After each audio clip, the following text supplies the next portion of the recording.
Boa tarde. Hoje eu e meu grupo a gente vai estar falando um pouco mais sobre a esquistossomose, né? Eu e meu grupo somos composto por mim, Marcela Oliveira, Sara de Novaes, Evelyn dos Santos, Ana Paula de Novaes, Prisley Fernanda, Gustavo Pereira, Júlia Paiva. Eu vou abrir um pouco, né, começar falando um pouco sobre a introdução, né, para meus amigos poderem prosseguir com esse trabalho, juntamente comigo, né. Eu vou falar um pouco sobre a taxonomia também, sobre da esquistossomose, né. O reino da esquistossomose é a Animalia, o filo é o Plateuminthus, a classe Tretatoma, subclasse, a ordem é Diplostomida, a família Schistosomadae, o gênero Schistossoma, a espécie é Schistosoma mansoni, né? Essa que eu falei agora foi um pouco sobre a taxonomia. Muitos de vocês devem realmente saber o que é esquistossomose, não o que é, mas deve conhecer. Mas vocês conhecem por outro nome, né? Barriga d'água. A barriga d'água, ela é gerada por um verme da esquistossomose, que a esquistossomose é um verme de regiões tropicais e subtropicais, né? A esquistossomose também, você pode, né, gerar esse verme de água não tratável, água não potável. Conceito é nada mais, nada menos do que a esquistossomose. É uma doença, né? O parasita dela é o Schistosoma mansoni. A transmissão, água contaminada. Água, lugares que não tem saneamento básico. É daí que vem esse verme, né? Que acaba a gente criando a barriga d'água, que muita gente conhece a barriga d'água, mas não o verme, né? Que é o verdadeiro sentido da barriga d'água, que você tem um verme. E, continuando, né, o principal lugar que afeta, que muita gente não deve saber, é o fígado e intestino. Sobre o agente causador e o ciclo, né, da esquistossomose. A esquistossomose, o agente etiológico e causador, é o verme Stoma mansoni, um trematóide que vive nas veias isentéricas do homem. O Stoma mansoni é o principal no Brasil, porque encontra aqui condições ideais para completar o seu ciclo, que a gente vai falar um pouquinho para frente. E as condições são presença de hospedeiros intermediários, condições ambientais favoráveis e exposição humana frequente à água doce contaminada. No ciclo, os parasitas são eliminados nas fezes e, ao atingir a água doce, liberam larvas chamadas miracídios, que penetram em caramujos do gênero Biofilaria. Dentro do caramujo, desenvolvem-se cercárias, que são liberadas na água e podem penetrar ativamente na pele humana. No organismo, migram até o fígado e depois para as veias do intestino, onde se tornam adultos e produzem novos ovos, fechando o ciclo. Então, podemos entender que a transmissão se dá diretamente pelo contato humano nas águas contaminadas. E também entendemos que o hospedeiro definitivo é o homem e o caramujo Biofilaria é o intermediário. O homem é considerado o definitivo porque o hospedeiro definitivo é aquele onde o parasita atinge a fase adulta e se reproduz sexualmente, no caso da estossomose. Isso acontece nas veias mesentéricas do homem, onde o macho e a fêmea do verme vivem juntos e produzem ovos. Esses ovos saem com as fezes e continuam no ciclo que eu acabei de falar com vocês. Já o caramujo é o hospedeiro intermediário, porque nele o parasita só passa por formas larvais assexuadas, não atinge a fase adulta nem se reproduz sexualmente. E é isso aí. Da esquistossomose. A epidemiologia é o campo, é a ciência que estuda determinados tipos de doenças que acometem aí esse campo de doenças negligenciadas. Diante disso, a partir desses processos saúde e doença, é possível citar aí alguns fatores como ecológicos, biológicos, fatores históricos, políticos e com isso também ambientais para determinar aí a questão da ocorrência da doença. Citando aqui também a questão desse gráfico que eu coloquei, onde do ano de 2019 a 2022 teve maior incidência aí no Nordeste, onde homens e mulheres foram examinados, né, com alguns sintomas aí da extossomose. Então, no gráfico ali onde teve maior pico, é onde teve pessoas, além de examinadas, pessoas que testaram positivo para extossomose. Do contexto, no Brasil, os maiores locais que têm incidência da epidemiologia são regiões tropicais e também, principalmente, regiões de água doce e rurais. Vou falar para vocês agora sobre os meios de transmissão pelo Schistosoma mansoni. O homem, ele é o hospedeiro definitivo, onde, a partir do momento que ele é infectado, ele libera ovos nesse meio, como tá aqui, né, no esquema. E esses ovos, eles liberam, após eclodirem, eles liberam larvas que infectam esses caramujos que sobrevivem nessas regiões de água doce.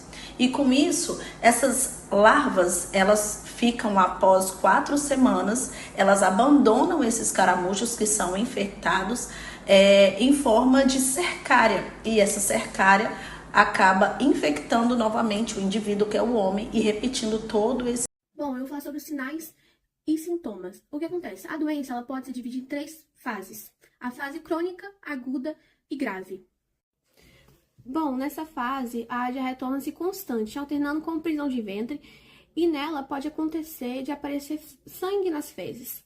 Além disso, o paciente pode apresentar os sinais como tontura, sensação de plenitude gástrica, prurido anal, que seria a coceira, a impotência, o emagrecimento e o endurecimento e aumentamento do fígado. Bom, na fase aguda, a maioria dos portadores dessa doença são assintomáticos. No entanto, nessa fase, o paciente afetado, ele pode apresentar diversos sintomas, como febre, dor de cabeça, calafrios, suores, falta de apetite, fraqueza. Bom, o caso grave, nesse estágio, o estado geral do paciente tem uma piora bastante, com o emagrecimento, a fraqueza acentuada, o aumento do abdômen, também conhecido como a barriga d'água. Ela não tratada adequadamente, ela pode se evoluir e provocar a morte desse paciente. Vou falar um pouco sobre o diagnóstico da esquistossomose.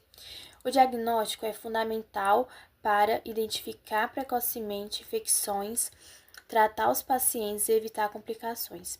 O principal método é o exame parasitológico de fezes, especialmente pela técnica Cato-Catz. É considerado padrão ouro em áreas endêmicas e esse exame permite visualizar e quantificar os ovos do parasita, embora possa falhar em casos leves quando há poucos ovos eliminados nas fezes. Além disso, temos o método imunológico, como ELISA e os testes rápidos que detectam anticorpos ou antigênicos, mas não diferenciam infecções antigas das atuais. Já o PCR, um exame molecular, identifica o DNA do parasita com alta sensibilidade e especificidade, mas ainda tem custo elevado e pouco uso na prática clínica. Outro recurso é o diagnóstico molecológico, que analisa caramujo do gênero Bionfalarinha para verificar se estão infectados, funcionando como ferramenta de vigilância epidemiológica.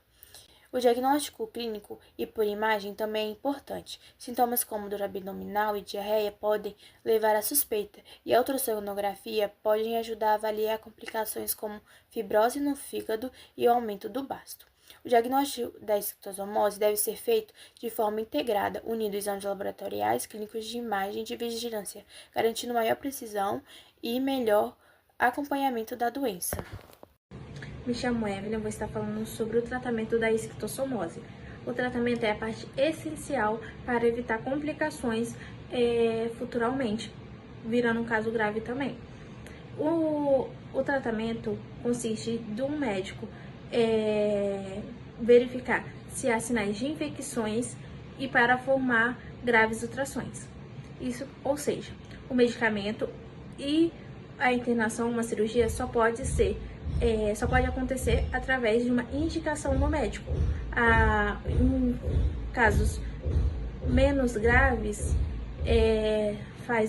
o médico orienta o uso do medicamento, que é fornecido gratuitamente, distribuído gratuitamente pelo Ministério da Saúde.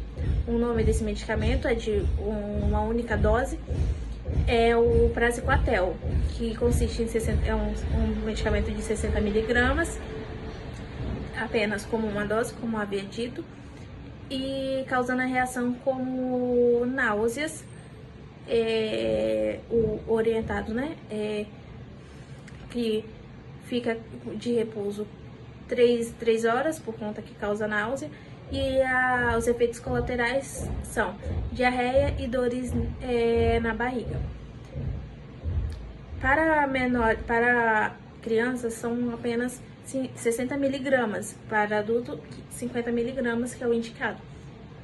Após a análise do médico, nesses meses, são 2 meses após o uso desse medicamento, o médico pede uma nova solicitação de fezes e urina para verificar se ainda há resquício da esquistossomose.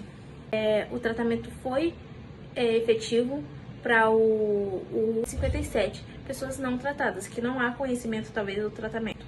O estudo também comprova que o uso de Praziquantel é eficaz para o tratamento, e existe um outro, a aquatinina, que é o uso de 40 ml, que não é tão conhecido e a gente não tem muitos detalhes sobre esse medicamento. Porém, o que a gente tem é que ele não é tão usado, porém é recomendado também o uso dele. E, gente, meu nome é Prisla, eu sou uma das integrantes do grupo que vai falar sobre a esquistossomose, e eu vim falar sobre o ciclo de vida. Bom, a esquistossomose é uma doença causada por um verme que necessita de 2 hospedeiros para concluir seu ciclo, o ser humano e o caramujo. O início do ciclo funciona como? O ser humano liberando os ovinhos nas fezes no meio ambiente. Esses ovinhos, eles têm uma duração no meio ambiente de até 7 dias, dependendo da temperatura do oxigênio. Aqui no slide eu deixei para vocês uma fotinha A, B e C, que é dos ovinhos do verme. Esses ovinhos, a imagem que eu deixei para vocês tem a imagem de cima, né? A e a B. É a imagem dos ovinhos ainda no útero do verme, e a imagem C é a imagem do ovinho nas fezes do ser humano. Esses ovinhos, ele tem uma forma cilíndrica, redondinha, né? E ele tem um espinhozinho bem do lado, bem achatadinho, bem do lado ele tem um espinhozinho. Que depois de maduro, né, que ele concluiu o seu ciclo de maduro, ele vai liberar ali pelaquele espinho o miracídio. Liberando o miracídio tem a fotinha dele saindo, né, da casquinha, e uma fotinha do lado ele já liberto. O miracídio, depois que ele sai da casquinha, ele tem que encontrar o caramujo. E ele tem um prazo de 24 horas para poder encontrar o caramujo. Aí ele sai, né, da sua casca lá, da sua casinha, e sai na água em busca do caramujo. Encontra o caramujo, debaixo do caramujo, ele se transforma em porocistos, que se multiplica e desenvolve cercárias. Ele tem de 4 a 6 semanas para produzir. E ele pode produzir e liberar cercárias até 8 meses, né? Aí aqui tem a fotinha do caramujinho e da lâmina do esporocistos, que eu deixei para vocês aqui. Aí nesse slide tem para vocês também o esporocisto, né? Eu não sei se vocês vão conseguir ver, mas também tem escrito o ES1 e o ES2, que é o esporocisto primário e secundário. O primário tem a forma larval, após a penetração do miracídio no caramujo.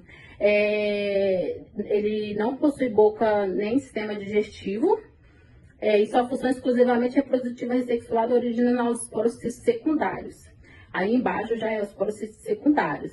A partir da divisão do esporocisto primário, também não possui nem boca nem sistema digestivo, é responsável pela produção de inúmeras cercárias que posteriormente sairão do caramujo para infectar o ser humano. Depois que ele vira o esporocisto, né, que ele conclui o seu tempo de vida, ele vira cercária. A cercária tem aqui a formazinha de larvinha para vocês, né? Ela é a forma infectante liberada na água. Ela nada ativamente até penetrar a pele do ser humano, que é o outro hospedeiro que o caramujo necessita para concluir o seu ciclo. O tempo de meia-vida dele na água é de 24 a 72 horas, que ele tem para nadar e encontrar um ser humano para infectar.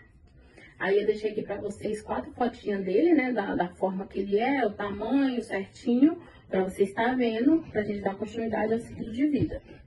Depois que a cercária encontra o ser humano, né, consegue se filtrar e concluir o seu ciclo, ele vira o esquistossômulo. O esquistossômulo é uma forma que a cercária assume ao perder a cauda dentro do ser humano. Migra via corrente sanguínea até o fígado. E o tempo dele amadurecer na corrente sanguínea é de 10 a 15 dias. Para ele amadurecer e chegar até o fígado. E mais de 4 a 6 semanas para atingir a sua maturidade sexual. Para ele, né, virar o macho ou fêmea. Depois que eles atingem a sua vida adulta, tem a sua forma sexuada, eles viram o verme adulto, né? Que tem uma fotinha para vocês. Nessas fotinhas já aparecem os vermes adultos, eles acasalam nos vasos sanguíneos, no fígado ou no intestino, produzem ovos para dar continuidade ao seu ciclo de vida. O tempo de meia-vida deles é de 5 a 10 anos e alguns registros mostram que esse verme tem a durabilidade de até 20 anos, né? Nos estudos que a gente pesquisamos, né? Fomos se aprofundando, eu vi que tem alguns casos que ele dura até 20 anos no vaso sanguíneo do fígado ou do intestino. Nesse slide, eu trouxe uma imagem que eu achei bem interessante, que foi o ciclo, né, de meia-vida da esquistossomose, um geralzão, né? Que é o ser humano ali, né, liberando os ovinhos. Tem as falas aqui, a descrita bem detalhada, que eu achei interessante. O ser humano liberando os ovinhos, que ele implode e vira o miracídio. Aí o miracídio já vai penetrando nos caramujos, né? E já vira já ali dentro do caramujo o esporocisto. Para concluir o seu tempo de meia-vida, já virar a cercária penetrar novamente na pele do ser humano e lá dentro da pele do ser humano se transformando, né, esquistossomúlo, na circulação sanguínea e até o fígado para virar, para concluir a sua fase adulta, né, para ali se proliferar e criar cada vez mais. E eu achei bem interessante aí um resumão para vocês do ciclo e espero que vocês tenham entendido e tenham gostado. Gente, eu vou falar um pouquinho sobre as formas de prevenção e controle da esquistossomose. O primeiro delas seria o saneamento básico, a coleta e o tratamento de esgotos ali, para poder impedir que os ovos do Schistosoma manusoni cheguem até rios e lagoas, né, onde muitas pessoas fazem a utilização, já que essa doença se pega ali já em contato com a pele. É indispensável também o acesso, né, da população ali à água potável para poder diminuir, né, a possibilidade de que as pessoas, né, utilizem ali águas contaminadas. Outra maneira seria a conscientização, né, ali para a população não fazer a utilização, né, de águas contaminadas, porque assim como eu falei, muitas pessoas utilizam rios, lagoas para poder tomar banho ou até mesmo para poder trabalhar. Outro método muito importante seria, né, esse controle desses caramujos transmissores, onde sua população em locais de risco, né, ajuda a reduzir essa transmissão. E elas podem ser feitas com o uso de moluscicidas, né, que eliminam ali os caramujos, fazem a modificação do ambiente para poder dificultar a reprodução deles, como a drenagem, né, de águas paradas e também até mesmo a utilização de predadores naturais. Outro método muito importante seria a utilização dos antihelmínticos, né, o praziquantel, que é um medicamento geralmente usado em regiões endêmicas, onde há muitos casos, né, dessa doença. Esse medicamento, ele elimina, né, o parasita ali do organismo e diminui a quantidade de pessoas infectadas, consequentemente, né, a contaminação de águas e reduzindo essa transmissão da doença. Meu nome é Gustavo, eu vou falar um pouco das pesquisas atuais também. A esquistossomose ainda é um grande problema em áreas com saneamento precário, mas o Brasil tem feito avanços importantes no combate à doença. O tratamento surgiu Arprazinquantel, uma nova formulação pediátrica do remédio tradicional, já reconhecida pela OMS. O Brasil pode ser o primeiro produtor mundial. Referente a vacinas, a Fiocruz está finalizando a Esquitovac, a primeira vacina contra esquistossomose prevista para o SUS até 2025. Outra vacina promissora é a SM14, também brasileira em fases avançadas de teste. Diagnóstico. Novos testes CCA e CAA são mais sensíveis que o método antigo, ajudando a identificar casos leves e apoiar programas de eliminação. E o estudo da UFJF mostrou que os eosinófilos, antes vistos como protetores, podem, na verdade, favorecer a forma crônica da doença ao alimentar o parasita dentro dos granulomas. Esses avanços em remédios, vacina e diagnóstico aumentam a chance de o Brasil ajudar a cumprir a meta da OMS de eliminar a esquistossomose como problema de saúde pública até 2030. É isso aí, galerinha.